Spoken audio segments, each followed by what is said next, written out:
નશો મગજ પર ચડે ત્યારે માણસ રસ્તો ભૂલે, પણ જ્યારે નશો રસ્તા ઉપર ઉતરે ત્યારે એ ભવિષ્ય ભૂલે. ગાડીના વ્હીલ અને બુદ્ધિના વ્હીલ બંને કાબૂમાં હોય તો જ સફર સલામત રહે, બાકી જેલના સળિયા જ નસીબમાં હોય. તાકાત દારૂમાં નહીં, સંસ્કારમાં બતાવો, કારણ કે પોલીસ સ્ટેશનના પગથિયા કોઈને માન નથી અપાવતા. રાજકોટની આ ઘટનાનો ટૂંકો સાર 80 ફૂટ રોડ પર ઢોસા.com પાસે નશામાં ધૂત શખ્સે જ ખેલ કર્યા. તેનો અંજામ હવે તાલુકા પોલીસ નક્કી કરશે.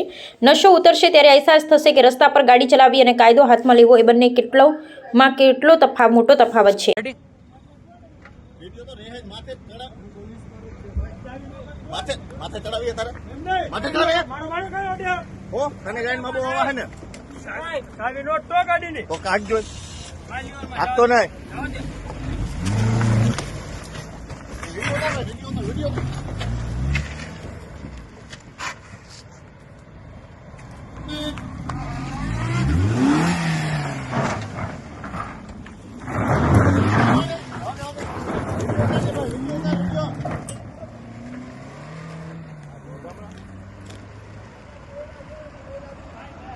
વિડીયો ઉતારી લીધો. હા, સાહેબ ને દેવાનો.